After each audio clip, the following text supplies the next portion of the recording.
Les femmes s'emmerdent au lit. Bonjour à tous, bienvenue sur Art de séduire TV. Je suis Selim, votre coach en sexologie et cette semaine j'ai lu un bouquin plutôt intéressant. Les femmes s'emmerdent au lit de Sonia Fertchak. Le sous-titre est assez clair sur les coupables. Le féminisme, la pornographie. Je ne connais pas l'auteur, je n'ai rien lu d'elle si ce n'est ce bouquin. Alors ça parle de quoi et surtout qu'est-ce qu'on peut en tirer pour être plus séduisant et garder sa femme ou sa petite amie plus longtemps, faire en sorte qu'elle soit satisfaite le plus souvent possible. Le premier point, avant de vous faire flipper, c'est de vous dire que certaines filles sont ok avec ça, avec le fait de s'emmerder au lit avec leur mec. Elles retrouvent alors d'autres qualités, l'esprit, la stabilité intellectuelle, immobilière, financière, une structure familiale solide, je sais pas. J'ai rencontré des êtres vivants qui ne sont pas motivés plus que ça par le sexe, en couple depuis longtemps ou depuis peu. Ça n'est pas leur priorité, ils trouvent ça répétitif et il y a mieux à faire pour eux. Donc si vous avez peur que votre copine s'emmerde au lit, pas de panique, il y a des solutions qu'elle trouve probablement toute seule en attendant. Soit elle s'occupe d'elle-même quand vous n'êtes pas là, soit elle a un collègue de travail qui est heureux de rester tard avec elle au bureau le soir. Si tu veux être sûr que les filles s'éclatent avec toi au lit, clique ici. Mais revenons aux causes premières de cet ennui des femmes au lit. L'auteur généralise évidemment, mais à un moment dans leur vie, toutes les femmes tomberaient sur des mauvais coups ou s'ennuient tout simplement avec des mecs qui pensent bien faire l'amour ou qui pensent que ce qui marchait hier avec elles marchera aussi aujourd'hui. Le premier conseil que je peux vous donner, c'est d'en parler avec votre copine. Le sexe est bien trop souvent tabou à mon goût et on ne fait aucun progrès à deux si on refuse d'en parler. Le sexe, c'est la vie, c'est comme manger ou boire. Bon, il paraît que certains réussissent à vivre sans sexe.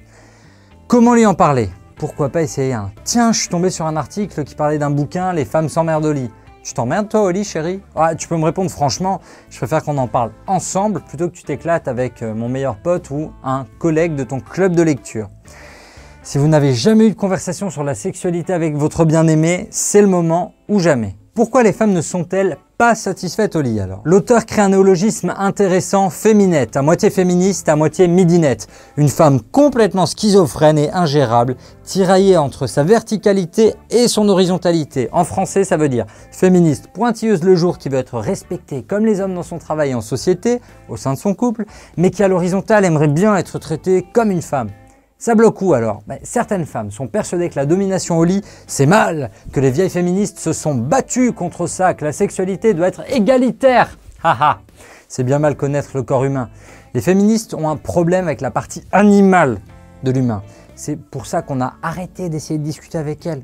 Bref, la féminette n'arrive pas à compartimenter sa vie et c'est bien dommage pour elle.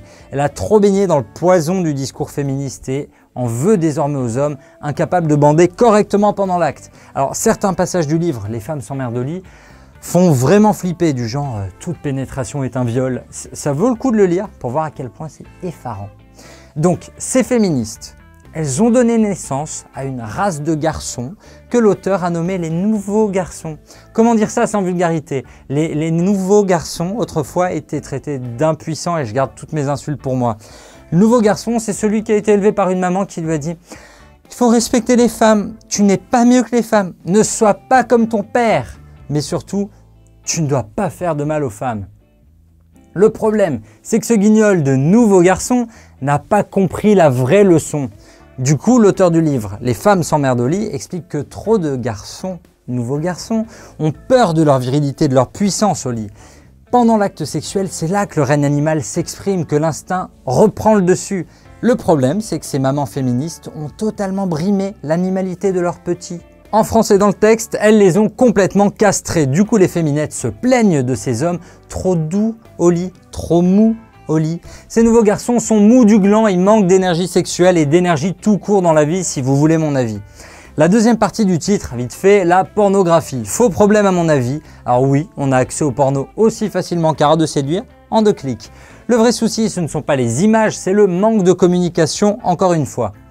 Ces filles qui s'emmerdent au lit, elles n'en parlent pas à leur mec de peur de les vexer. Eh ben c'est bien dommage parce qu'à la fin, ce n'est bon pour personne.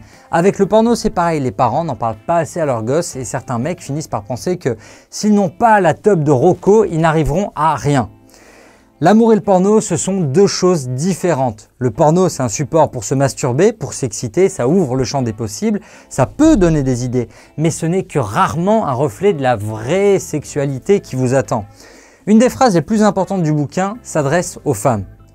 Tout comme la psychanalyste Jacqueline Schaeffer qui parle de la nécessité pour une femme de dépasser l'opposition entre son moi social qui veut s'affirmer et son moi érotique qui ne demande qu'à se perdre.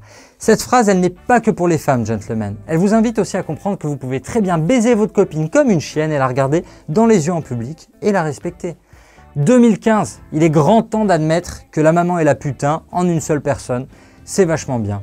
C'est votre boulot de bonhomme de faire comprendre aux filles que la levrette, c'est pas humiliant, c'est pas avilissant, que ce qui se passe dans la chambre à coucher, c'est une autre dimension et que vous ne la jugez pas. Des deux côtés, hommes comme femmes, on a encore beaucoup de boulot pour arriver à l'apaisement. Si tu veux plus de conseils orientés sexo pour faire l'amour à ta copine comme un dieu, clique sur ma main. Avant de terminer cette vidéo, le verdict, c'est un bouquin sympa à lire. Dans les transports en commun ou à la plage cet été, ça peut servir de prétexte pour aborder les filles. Si vous ne voulez pas que les femmes s'emmerdent au lit avec vous, abonnez-vous. On va parler de sexe un peu, beaucoup, passionnément, à la folie. Abonnez-vous!